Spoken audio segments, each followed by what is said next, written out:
بسم اللہ الرحمن الرحیم۔ السلام علیکم۔ قدرت اللہ صاحب کہتے ہیں کہ جھنگ کے ایک بشیر محمد کا ہوٹل تھا۔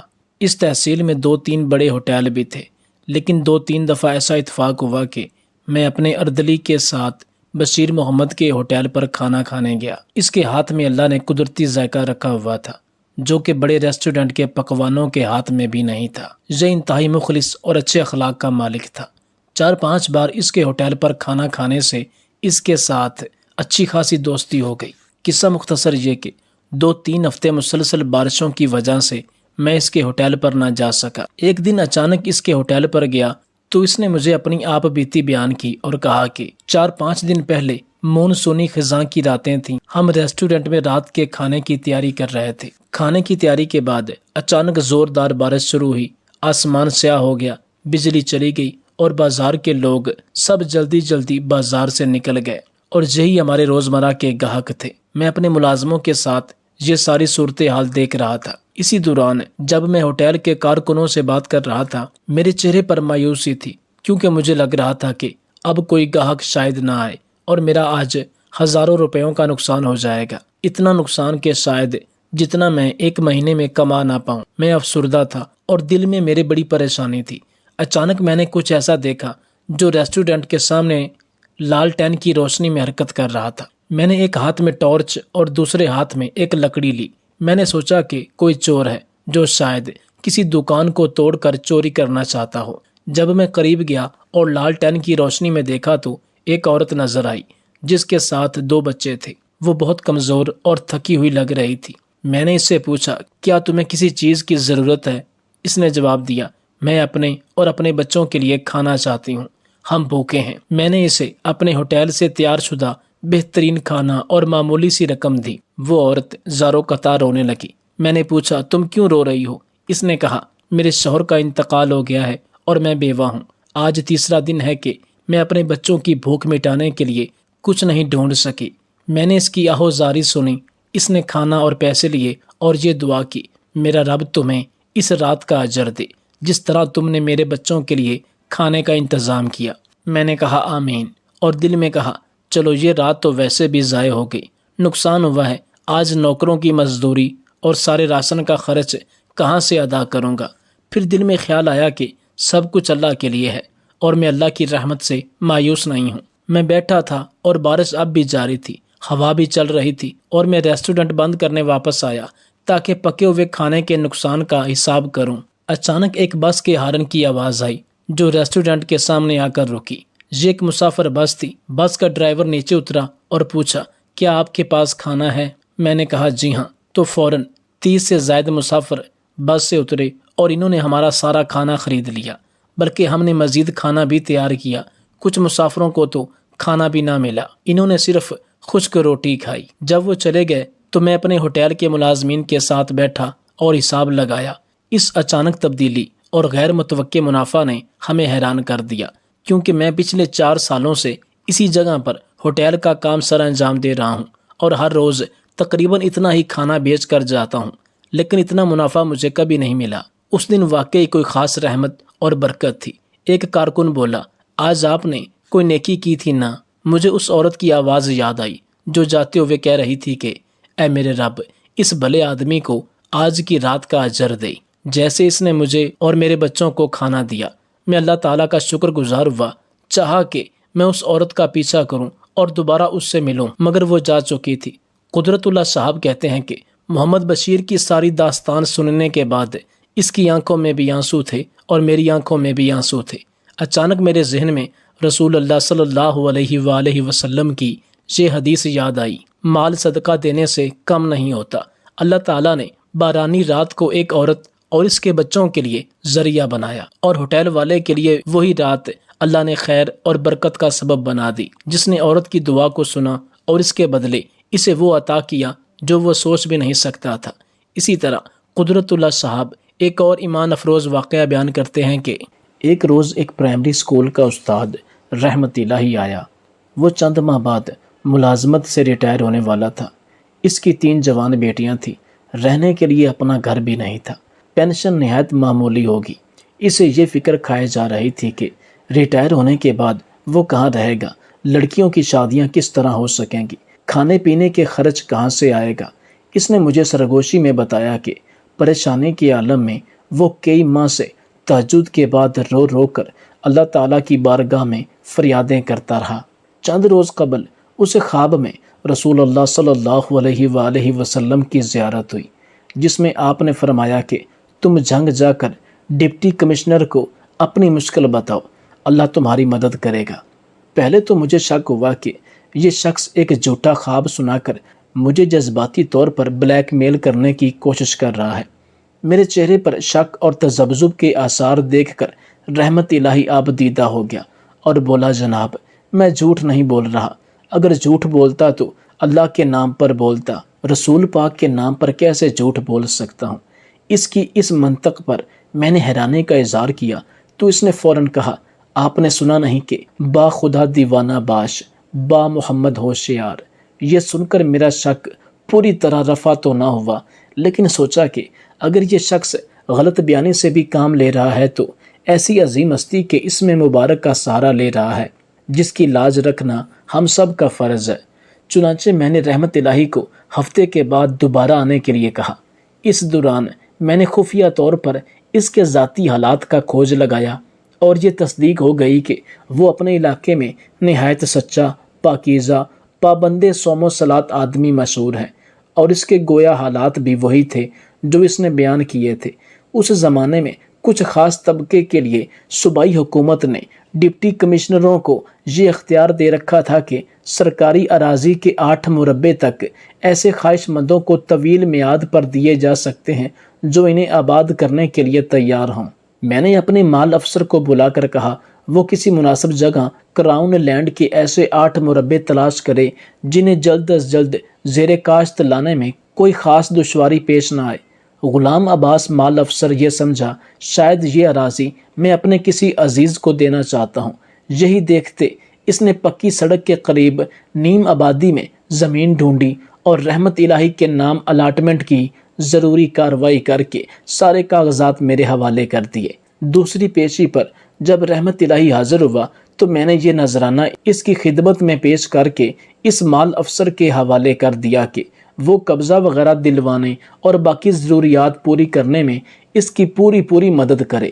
تقریباً 9 برس بعد میں صدر ایوب کے ساتھ کراچی میں کام کر رہا تھا کہ ایوان صدر میں میرے نام ایک خط موصول ہوا۔ یہ ماسٹر رحمت الہی کی جانب سے تھا۔ اس زمین پر محنت کر کے اس نے 3 بیٹیوں کی شادی کر دی اور وہ اپنے اپنے گھر میں خوش و خرم آباد ہیں۔ اس نے اپنی بیوی کے ساتھ حج کا فریضہ بھی ادا کر لیا ہے اور اپنے گزارے اور رہائش کے لیے تھوڑی سی ذاتی زمین خریدنے کے علاوہ ایک کچا سا کوٹھا بھی تعمیر کر لیا ہے۔ اس خوشحالی میں اب اسے 8 مربوں کی ضرورت باقی نہیں رہی۔ چنانچہ اس الاٹمنٹ کے مکمل کاغذات اس خط کے ساتھ واپس ارسال ہیں تاکہ کسی اور ضرورت مند کی ضرورت پوری کی جا سکے۔ میں یہ خط پڑھ کر کچھ دیر تک سکتے میں آ گیا۔ میں اسی طرح گم سم بیٹھا تھا کہ صدر ایوب کو خود ہی بات کرنے میرے کمرے میں آ گئے۔ کس سوچ میں گم ہو انہوں نے میری حالت بھانپ کر پوچھا۔ میں نے انہیں رحمت الہی کا سارا واقعہ سنایا تو وہ بھی نہایت حیران ہوئے۔ کچھ دیر خاموشی طاری رہی، پھر وہ اچانک بولے، تم نے بڑا نیک کام سر انجام دیا ہے۔ میں نواب صاحب کو لاہور میں ٹیلی فون کر دیتا ہوں کہ وہ یہ اراضی اب تمہارے نام کر دیں۔ میں نے نہایت ادب سے گزارش کی کہ میں اس انعام کا مستحق نہیں ہوں۔ یہ سن کر صدر ایوب حیرانی سے بولے، تمہیں زرعی اراضی حاصل کرنے میں کوئی دلچسپی نہیں؟ نہیں سر، میں نے التجا کی، آخر میں وہ فقط 2 گز زمین ہی کام آتی ہے، وہ کہیں نہ کہیں کسی نہ کسی طرح مل ہی جاتی ہے۔ میرا اندازہ ہے کہ میری یہ بات سن کر صدر کچھ چڑ سے گئے۔ زمین حاصل کرنے کے وہ خود بڑے رسیا تھے۔ ایک روز میری ملاقات بشیرہ طوائف سے ہوئی۔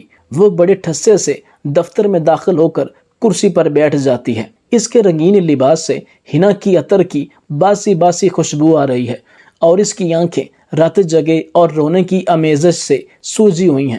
میں اس کی تراش خراش کا سرسری سا جائزہ لے کر اپنی آنکھیں نیچی کر لیتا ہوں اور میز پر پڑے ہوئے مستقل شیشے کی جانب ٹک ٹکی لگا کر بیٹھ جاتا ہوں۔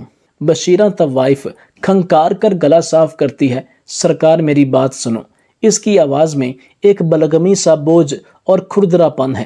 کیا بات ہے؟ میری بات سنو سرکار، وہ دوبارہ تھکن آلود آواز سے کہتی ہے۔ سن تو رہا ہوں، لیکن بشیرہ مطمئن نہیں ہوتی۔ اس کا مدعا یہ ہے کہ میں اس کی آنکھوں میں آنکھیں ڈال کر اس سے بات کروں، لیکن میں بدستور میز پر پڑے ہوئے مستطیل شیشے کی طرف ٹک ٹکی باندھے بیٹھا رہتا ہوں۔ اس پر بشیرہ طوائف ایک ہچکی لے کر رونے لگتی ہے۔ میں گھبرا کر اس کی طرف نظر اٹھاتا ہوں اور کسی انجانے خوف سے لرز اٹھتا ہوں۔ اس کی بڑی بڑی سوجی ہوئی آنکھیں کبوتر کے خون کی طرح سرخ ہیں۔ مجھے رہ رہ کر ڈر لگتا ہے کہ شاید اس کی آنکھوں سے اچانک آنسو کی جگہ خون کے قطرے یا کچے گوشت کے لوتھڑے گرنے لگیں گے۔ بشیرہ طوائف دوپٹے کے آنچل سے آنسو خشک کرتی ہے اور اس کے ہونٹوں پر اس کی پیشہ ورانہ مسکراہٹ از سر نو نمودار ہو جاتی ہے۔ یہ مسکراہٹ ایک میکان کی عمل ہے، اس میں ہونٹوں کے پھیلاؤ کے علاوہ اور کوئی جذبہ نہیں۔ سرکار، میرے گھر پر کل رات میونسپلٹی والوں نے چھاپا مارا ہے۔ وہ اپنی شکایت شروع کرتی ہے۔ میں نے کہا کوئی وجہ ہوگی تو بشیرہ بولی کوئی وجہ ہوتی تو میں کبھی شکایت نہ کرتی۔ وہ خود اعتمادی سے کہتی ہے مجھے ناحق ذلیل کیا جاتا ہے۔ میں 12 برس سے اس جگہ بیٹھی ہوں، اپنی محنت سے روٹی کماتی ہوں۔ منڈی کا دروغہ، کمیٹی کا انسپیکٹر اور شہر والے سب مجھ سے خوش ہیں، لیکن پانی پت کے پناہ گیر جو اب میرے محلے میں آ کر آباد ہوئے ہیں ہر روز میرے خلاف درخواست دیتے ہیں کہ مجھے اس مکان سے نکال دیا جائے تاکہ ان کی بہو بیٹیوں پر خراب اثر نہ پڑے۔ اور مکان کس کا ہے؟ میں بات کاٹ کر پوچھتا ہوں۔ میرا ہے سرکار، لالا شنکر داس نے میری نتھ اتروائی پر میرے نام کروایا تھا۔ بشیرہ نے اپنے پٹارے سے لالا شنکر داس کے کاغذات نکال کر میز پر رکھ دیے۔ بحالیات کے محکمے سے اجازت لی ہے یا نہیں؟ میں نے پوچھا۔ جی ہاں، کنفرم ہے۔ اس نے محکمہ بحالیات کے کاغذات بھی میز پر دے مارے۔ پھر بشیرہ مجھے مخاطب کر کے کہتی ہے کہ میں آپ کو رشوت دینے کے لیے بھی تیار ہوں۔ رشوت تو مجھ سے پولیس والے بھی مانگتے ہیں کہ اگر تم بھاری رشوت دے دو تو تمہارے مکان کو کچھ نہیں ہوگا، لیکن مجھے ان پر بھروسہ نہیں۔ اگر آپ رشوت لیں اور ضمانت دیں تو میں آپ کو رشوت دینے کے لیے بھی تیار ہوں۔ میرے پاس نقدی تو خاص نہیں ہے، لیکن میرے پاس تھوڑا سونا پڑا ہے۔ اگر آپ کہیں تو میں آج ہی آپ کو دے جاتی ہوں۔ میں نے اسے کہا کہ اپنا سونا اپنے پاس سنبھال کے رکھو۔ پھر بشیرہ کچھ گھبرا کر ڈرتے ہوئے بولی، سرکار، میں نے پیسہ جوڑ کر حج کے لیے رقم جمع کی ہے۔ کراچی سے حج کا قرعہ بھی میرے نام آ گیا ہے۔ اب اگر میں حج پر چلی گئی تو پانی پت والے کمیٹی سے مل کر میرے مکان پر قبضہ کر لیں گے۔ حاضری کا تو بلاوا آ گیا ہے، اگر نہ گئی تو اس کا عذاب کون بھگتے گا؟ آخر میں نے بھی تو قوم کی بہت خدمت کی ہے۔ کیا خدمت کی ہے؟ میں نے کسی قدر طنزیہ لہجے میں پوچھا۔ وہ اپنے تھیلے سے Azad Kashmir fund, Quaid Azam relief fund, Quaid Azam memorial fund, بیوہ گھر اور یتیم خانوں کو دیے گئے چندوں کی رسیدیں نکال کر میز پر ڈھیر لگا دیتی ہے۔ یہ دیکھ کر میں ایک عجیب مقدمے میں گرفتار ہو جاتا ہوں۔ یہ پیشہ ور بدنام عورت ماہی مچھلی کی طرح یہ بھی آپ کی طرح حج پر جانے کے لیے تڑپ رہی ہے۔ اللہ اور رسول کا قانون اسے اس عظیم سعادت کی نعمت سے محروم نہیں کر سکتا، لیکن جنگ منگیانہ میونسپلٹی کا قانون اس کا مکان چھین سکتا ہے۔ اگر اس کا مکان چھن گیا تو وہ حج پر جانے سے رہ جائے گی۔ اگر 10 نمازی اور متقی حج پر نہ جا سکیں تو شاید جنت کی آبادی میں کوئی کمی واقع نہ ہوگی، لیکن ایک طوائف اگر حج پر جا کر توبہ کرنے سے رہ گئی تو دوزخ کے شعلے کس کے سر پڑیں گے؟ میں اٹھ کر دوسرے کمرے میں جاتا ہوں اور آغا شجاعت علی صاحب ایس پی کو ٹیلی فون پر یہ صورتحال بتاتا ہوں۔ آغا صاحب بڑے بااخلاق، شائستہ اور نیک خوبرو پولیس آفیسر ہیں۔ وہ اپنی نرم آواز میں بڑے جذبے سے کہتے ہیں، میں اس قصے سے واقف ہوں، آپ اسے ضرور حج پر جانے دیں۔ اس کا مکان کوئی نہیں چھین سکتا۔ اس کی غیر حاضری میں پولیس اس کے مکان کی حفاظت کرے گی۔ واپس آ کر میں بشیرہ سے کہتا ہوں، تم ضرور حج پر روانہ ہو جاؤ، تمہارے مکان کو کوئی ہاتھ نہیں لگائے گا۔ تمہاری واپسی تک پولیس اس کی حفاظت کرے گی۔ خدا سرکار کو سلامت رکھے۔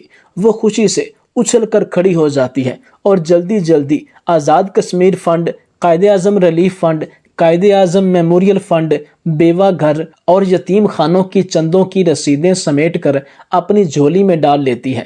اندر ہی اندر میرا جی چاہتا ہے کہ میں اسے کہوں کہ جب تم حرمین شریف کی زیارت کرو تو میرے لیے بھی خیر کے 2 لفظ بول دینا، لیکن ڈپٹی کمشنر کا شدید احساس کمتری مجھے یہ کہنے کی اجازت نہیں دیتا، کیونکہ بشیرہ محض طوائف ہے۔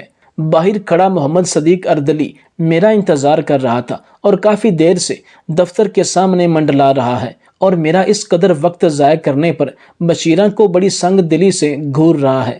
کچھ عجب نہیں کہ جب وہ میرے دفتر سے باہر نکلی تو اردلی اپنی خالص گڑگانوی زبان میں اسے 2-4 گالیاں بھی سنا دے۔ ایک روز ایک بے حد مفلوق الحال بڑھیا آئی، رو رو کر بولی، میری چند بیگہ زمین ہے جسے پٹواری نے کاغذات میں اس کے نام منتقل کرنا ہے، لیکن وہ رشوت لیے بغیر یہ کام کرنے سے انکاری ہے۔ 3-4 برس سے وہ طرح طرح کے دفتروں میں دھکے کھا رہی ہے، لیکن کہیں سنوائی نہیں ہوئی۔